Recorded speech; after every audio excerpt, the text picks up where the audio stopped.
उदयपुर के कांड के पीछे आरएसएस और बीजेपी की मिलीजुली साजिश है, इसके अलावा कुछ नहीं है। प्यारे दोस्तों, साथियों, उदयपुर हत्याकांड के बारे में आप अच्छी तरह से जानते हैं कि किस तरह से वो सारा मामला पेश आया, लेकिन कुछ फोटोज ने जो है सब कुछ बदल करके रख दिया है।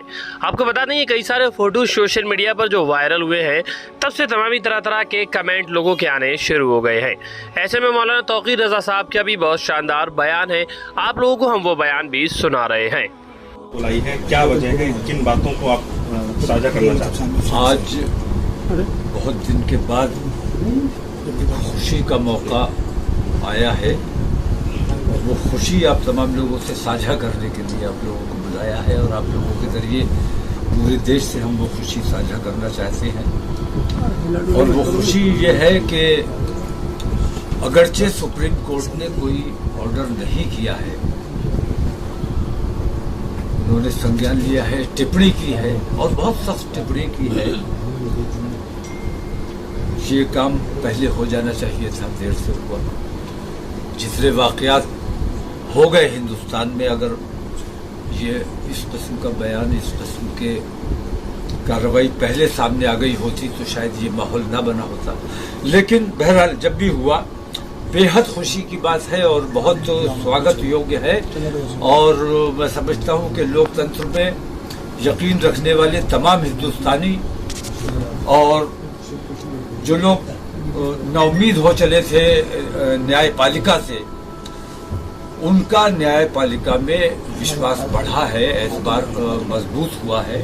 और मैं समझता हूं कि हिंदुस्तान की अदलिया अगर मुश्तबा हो जाएगी तो फिर हिंदुस्तान में कुछ नहीं बचेगा। अदलिया को हिंदू मुसलमान और तमाम चीजों से ऊपर उठकर, किसी पार्टी के दबाव में नहीं, सत्ता के दबाव में नहीं, अदलिया को अपने तरीके से फैसला करना चाहिए।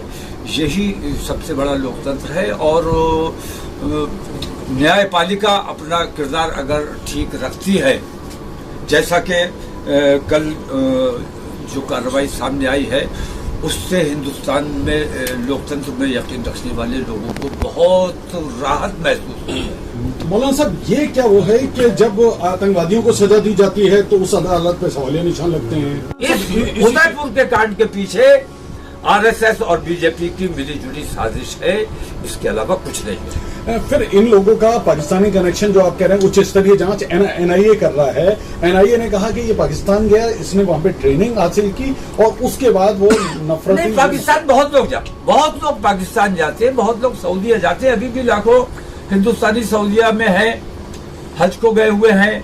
पाकिस्तान ये गया 13 या 14 में। इसका मैं देख रहा था, टीवी चैनल वाले वो कह रहे थे कि इसका ब्रेन वॉश किया गया, इसको ट्रेनिंग दी गई।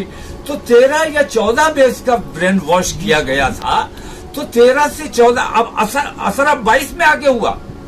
तो इस किस्म की जो मीडिया जिस किस्म की हरकतें कर रही है, ये हमारे देश के लिए बहुत घातक है। मैं सुप्रीम कोर्ट से दरख्वास्त करता हूं कि नुपुर शर्मा और नवीन जिंदल पर लगाम कसने से पहले इन तमाम चैनलों पे लगाम कसी जानी चाहिए जो हिंदू मुस्लिम रात दिन परोसने का काम कर रहे हैं। ये मुझे अंदेशा इस बात का है कि ये लोग इस देश में गृह युद्ध करा देंगे अगर इन पर लगाम नहीं लगाई गई।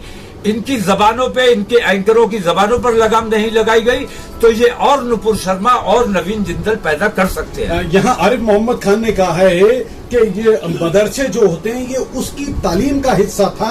आरिफ मोहम्मद खान साहब गवर्नर हैं, मदरसे जिम्मेदार हैं, उनकी पढ़ाई जिम्मेदार है उनकी।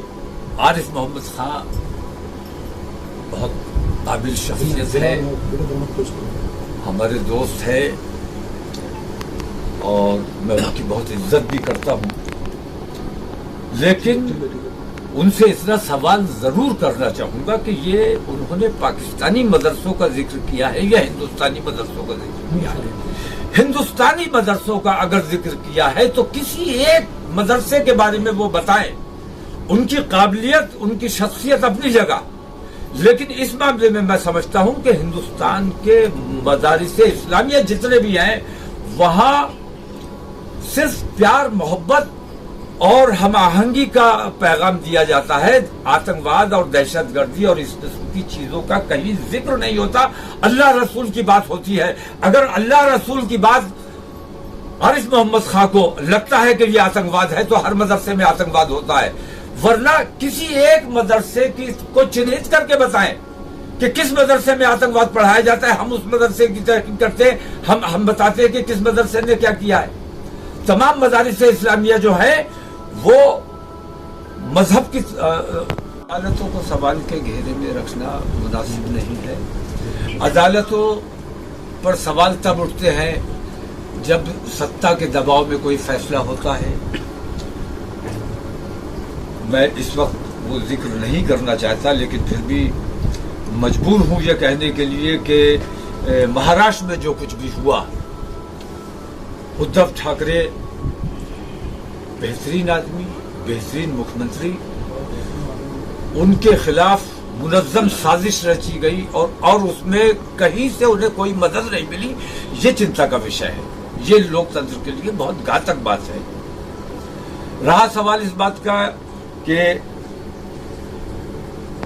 उदयपुर की जो घटना हुई, मैंने पहले दिन, आप लोगों को याद होगा, मैंने पहले दिन ये बात कही थी कि मुझे शुबा है कि इसके पीछे कहीं ना कहीं आरएसएस और भारतीय जनता पार्टी का हाथ है, क्योंकि राजस्थान के चुनाव सर पे आ गए।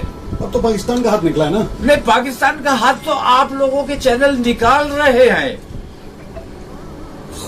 सरासर गलत बात है, सरासर बेईमानी की बात है। आरएसएस से उनके कनेक्शन साबित हो चुके। भारतीय जनता पार्टी के सदर ने इस बात को मान लिया कि वो हमारा आदमी, आरएसएस का आदमी, आरएसएस की जो अल्पसंख्यक मोर्चा का आदमी, वो खुला हुआ आरएसएस का आदमी है और इसके पीछे आरएसएस है। और वीडियो जो बनी है, मैं ये बताता हूं कि उन्होंने कत्ल कर दिया, बहुत बड़ा जुर्म किया। उन्होंने मुसलमानों के साथ गद्दारी की, मुसलमानों को कत्ल कराने का काम किया। वीडियो जो बनाया है वो हिंदुस्तान में अफरा तफरी फैलाने के लिए और मारकाट मचाने के लिए उन्होंने वो वीडियो जारी किया है। इसलिए मैं ये कहता हूं कि ये काम उनका नहीं है, उनके पीछे जिन लोगों का हाथ है, और उनके पीछे उन्हीं लोगों का हाथ है जो हिंदुस्तान में अस्थिरता का माहौल बनाए रखना चाहते हैं। इसकी उच्च स्तरीय जांच होनी चाहिए, उच्च स्तरीय इसकी जांच होनी चाहिए कि इसके पीछे किन लोगों का हाथ है। मैं बता रहा हूं कि अगर आज भी मैं ये बात कहता हूं कि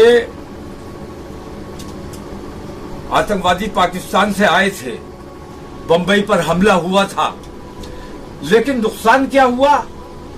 हेमंत करकरे की टीम को कत्ल करने आए थे वो लोग, बंबई पे हमला करने नहीं आए थे। और हेमंत करकरे अगर जिंदा रहते तो हिंदुस्तान का जो असल आतंकवाद है, जो असल बम ब्लास्ट करने वाले लोग हैं, हेमंत करकरे अगर जिंदा रहते तो वो तमाम सामने आ जाता, सच्चाई सामने आ जाती।